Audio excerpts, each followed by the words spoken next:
Hey guys, Scott here from Scott's Bass Lessons, hope you're well. We're here with another episode of Ask Scott. I think we're on Ask Scott episode 4. I'm getting the 4. And today we thought it'd be really cool to focus on gear. So like a gear focus, Ask Scott. So all the questions will be related to gear. I'm not a massive gear nerd, but I have accumulated some knowledge over the years. So let's get into it. Groovelistic asks, simple question, how high is action on your P-bass? Okay, wicked question, because some people have huge actions on P-basses and some people have, hardly any action. I'm kind of in between. I'll just grab my P-bass here. So I've got to say that it started off with a lower action than it does now. It gets quite cold in the studio overnight, and I've noticed that, now we're in the middle of winter, the action's got a little bit higher on the P-bass. I don't mind, it's sort of, I'm not using it as a shred machine. I'm kind of sort of just laying down some grooves with it. And obviously, we all like to shred now and again, but it's not overly high, but it's not overly low either. It's just sort of like, I would say middle of the road, probably about 1.5 mil from the top of the fret to the bottom of the string. That's, maybe 1.5 to 2 mil. So, kind of middle of the road, but I can still shred on it a little bit. So yeah, cheers for the question, man. Samuel asks, is your P-bass naturally beat up from years of playing, or did you cheat and use sandpaper? I've got to admit that the P-bass, it came like this. It's a 59 reissue heavy relic that the custom shop over at Fender do. It's a really, really beautiful example of that. In fact, it's the only one really like this that I've seen. It's really beautiful. You can see that the lacquer's actually cracked. Who knows how they do it. So some people are really against this and they're, die hard, you shouldn't relic basses and things like that. But hey, we like ripped jeans, the 80s, we all had ripped jeans. It's the same thing. It's just, making it feel a little bit worn in. But seriously, I actually love the feel of it because it does feel like a played-in bass, and especially the neck is really, it's just really beautiful the way they've done this. I don't like really the feel of heavy lacquer on the back of the neck. So it feels really great for me, but unlike a 59 P bass, it all works beautifully. Not that, 59 P basses don't work beautifully, but the electronics are really old in them. So yeah, it is a relic, but I love it all the same. And, rock on for the ripped jeans, guys. Come on, we all wore 80s, ripped jeans. Crazy Bassist asks, hey Scott, I've been playing bass for a while and want to add a new feel, so I decided to shop for some bass pedals, but there's so many. What kind of effects would you recommend? Great question. I'm not a massive pedal nut. I'm kind of looking into it at the minute because, well, I'll tell you about that in a minute. But the stuff I use at the minute, really my go-to pedals, like an octave pedal, which is great just for fattening things up. I use a Boss OC2, I think it is, and a distortion pedal in with that. I've done a video on it. It's my 2 favourite pedals. If you do a YouTube search on that, it'll come up, my 2 favourite pedals. And using an octave pedal in conjunction with a distortion pedal gives you a wicked kind of like synthy bass sound. So you can get, you play all them kind of synth kind of lines like that, but with the octave and the distortion, it sounds huge. So I really love them. When it comes to soloing, I really like either a tiny bit of reverb or a delay pedal set that it gives the impression of reverb, but maybe the notes a little bit more clarity. So guitar players do this a lot, which is who I stole it from. They use a delay. It's like a fast decay, and it's not the delay time is, I don't know about the milliseconds. I'm not going to take a guess because I'll probably be wrong, but the decay is pretty fast. And so it's not sort of like but, it's not that type of thing. It's sort of like but. It's a short delay. You'll get the idea. But check out guitar players. I'm trying to think of some guitar players that use this type of thing. There's a great guitar player, it's coming to me, Tim Miller. A guitar player called Tim Miller. Check him out, really great guitar player. Crazily Crazy chops and crazily talented. Check him out. He's got a really great sound and he uses delay really nicely actually. So Tim Miller, guitar player, check him out. Any other effects? Yeah, and I like when I'm doing sort of like chordal arrangements.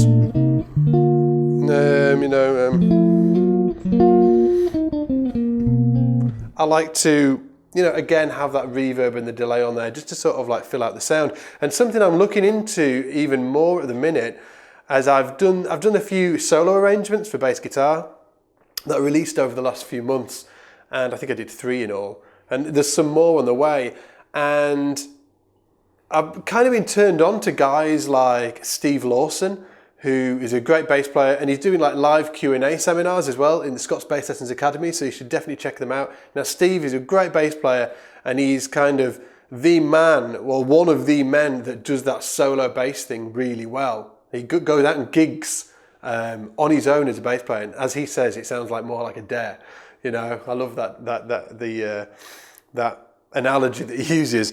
But I got turned on to him and I was checking out some of his stuff and I thought, you know what, maybe I should, try and look into using more effects. So I've been really looking at the more ambient style effects. Now I haven't got any at the minute, but I'm kind of, geeking out on YouTube about them. There's a style or something. There's some really great reverb pedals that give a really kind of sort of like ambient sound, and you can put expression pedals into the reverb units, so you can control the amount of reverb with expression pedals and all that kind of stuff. So it's cool to check out that kind of thing as well. But as far as like, stereotypical bass playing, just check out octavers, distortions. Distortions are great, all the time. I love them. And delays and reverbs as well. That's my kind of go-to stuff. But thanks for the question, man. Silverglade22 asks, what acoustic basses do you recommend? I have a Fender Kingman currently, but I'm thinking about replacing it after hearing about things like the Michael Kelly Dragonfly. Okay, great question, and I'm going to give a super lame answer. Unfortunately, I don't really have much experience with what's available in the marketplace right now. I know that Taylor did a great acoustic bass years ago. I'm not even sure if it's even available anymore. Beautiful looking thing. Looks huge, looks almost like you've got to wrestle it a little bit, but I'm sure it's a Taylor, right? So it's going to be a really nice bass. I use this beast, which is an Overwater Expression, I think that's what it's called. Check it out on their website, overwaterbasses.com. And I'm going to be doing some videos about this. I won't say too much about it because it really needs a video just for it, because it's a really unique beast actually. It's got really thin string spacing because I had it designed so I could play it more like a Steve Swallow type thing, so playing with a plectrum. And as you can see, it's a weird shape as well, but it's a really nice bass. So this is what I use, but I've played some really cheap acoustic basses as well that were really fantastic. So I think it's more of a case of getting out there and finding out what's working for you. If what you've got's working for you right now, stick with it. Spencer asks, what are the differences between flat wound and round wound strings, and which do you prefer and for what reason? So the differences between flat wound and round wound are the actual winds that go around. Oh, this is my limited knowledge of it anyway. Obviously this is a round wound string and it's got the winds going around, and you can feel it's rough, I don't know if you can hear that down the mic, but it's rough if you feel it with your nail. If I grabbed a flat wound, in fact I will grab some flat wound strings here, it's been, it's smooth. So physically, how it feels, that's the only difference.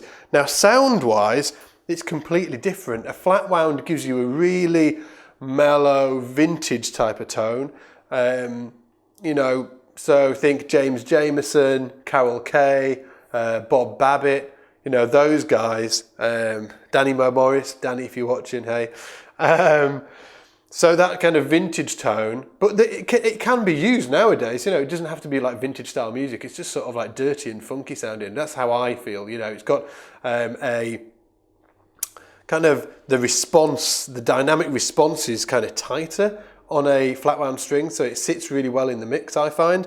Round wound strings, the dynamic response is a lot wider, you get a wider sound from it. And obviously with round wound strings, a more modern sound. So what do I prefer? Nothing really. I really like flat wounds because they're just dirty and funky. I like round wounds because of the dynamic response they give, and they're really you can play very dynamically on them. So if I'm doing like chordal arrangements and things like that, I'm probably going to be using round wounds because I can, pull some more dynamics out of the actual strings themselves. If I'm playing down and dirty funk or, that style of thing, I'll be looking at using the flat wound. So I love both for different reasons. Great question. Enrique asks, do you have any tips for EQ settings depending on what kind of place I'm playing in? It would help a lot. Cheers. Okay, so for EQ settings, I generally set everything completely flat on my amp. So everything, like generally at 12 o'clock, right? That's generally where neutral is.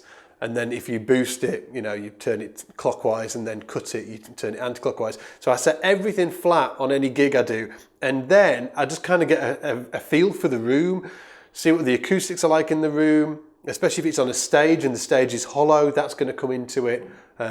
Damn, I hate them hollow stages. And if it's a solid stage, we're going to be rocking. And then once I've got it flat, generally my EQ is I boost the bass a little bit, and that's it.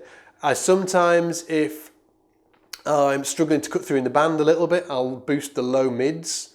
And that's it really.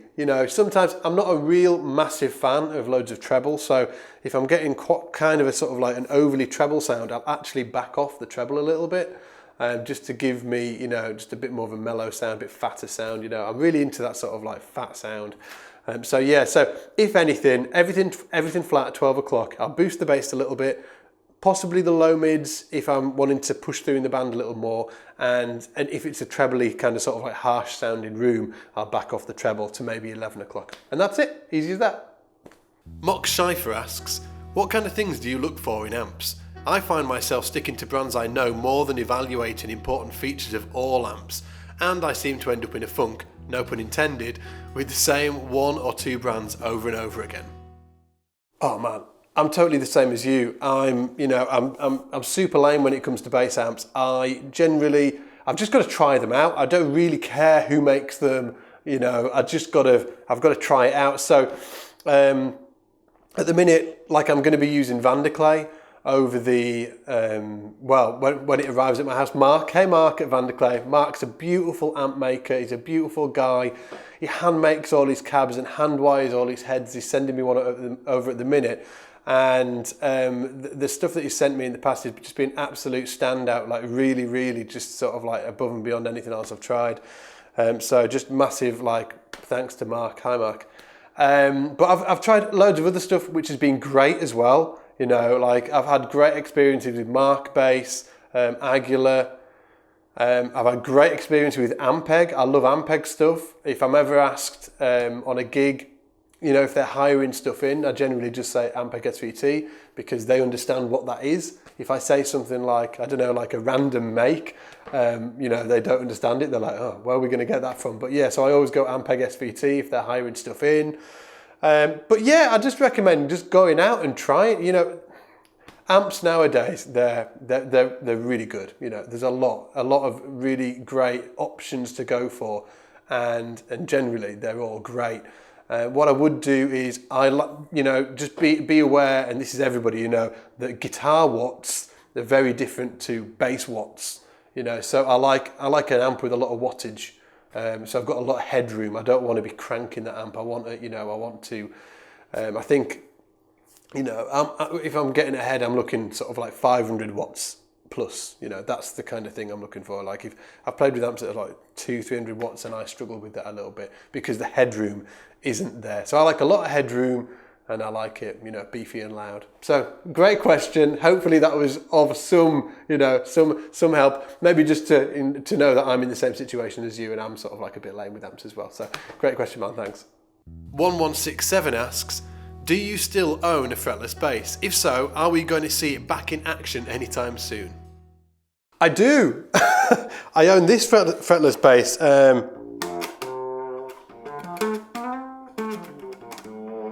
Again, it's acoustic. It's like an Ibanez. Ibanez Talman Intertour. It's the only one I've ever seen. As you can see, the string's broken as well. So.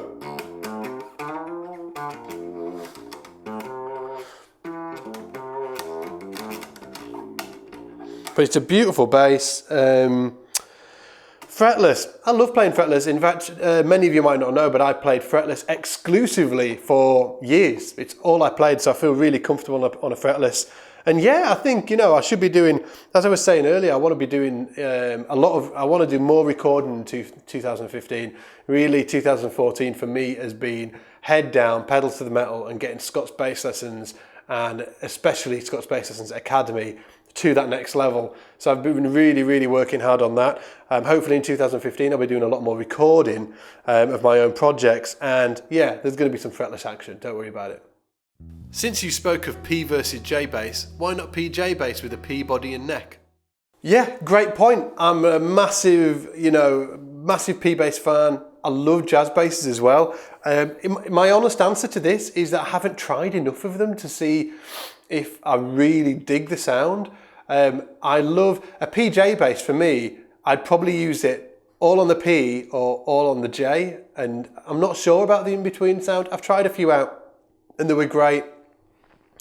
I haven't really recorded with any in any sort of pro situations where I'm really going for a certain sound and something like that.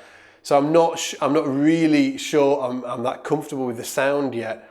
If I do, I think I just need to try it more, but it's something I'm really, really interested in. In fact, I spoke to Overwater about, doing some, messing around with some of them PJ combinations. And I know that Aguilar as well are doing some PJ pickups now as well.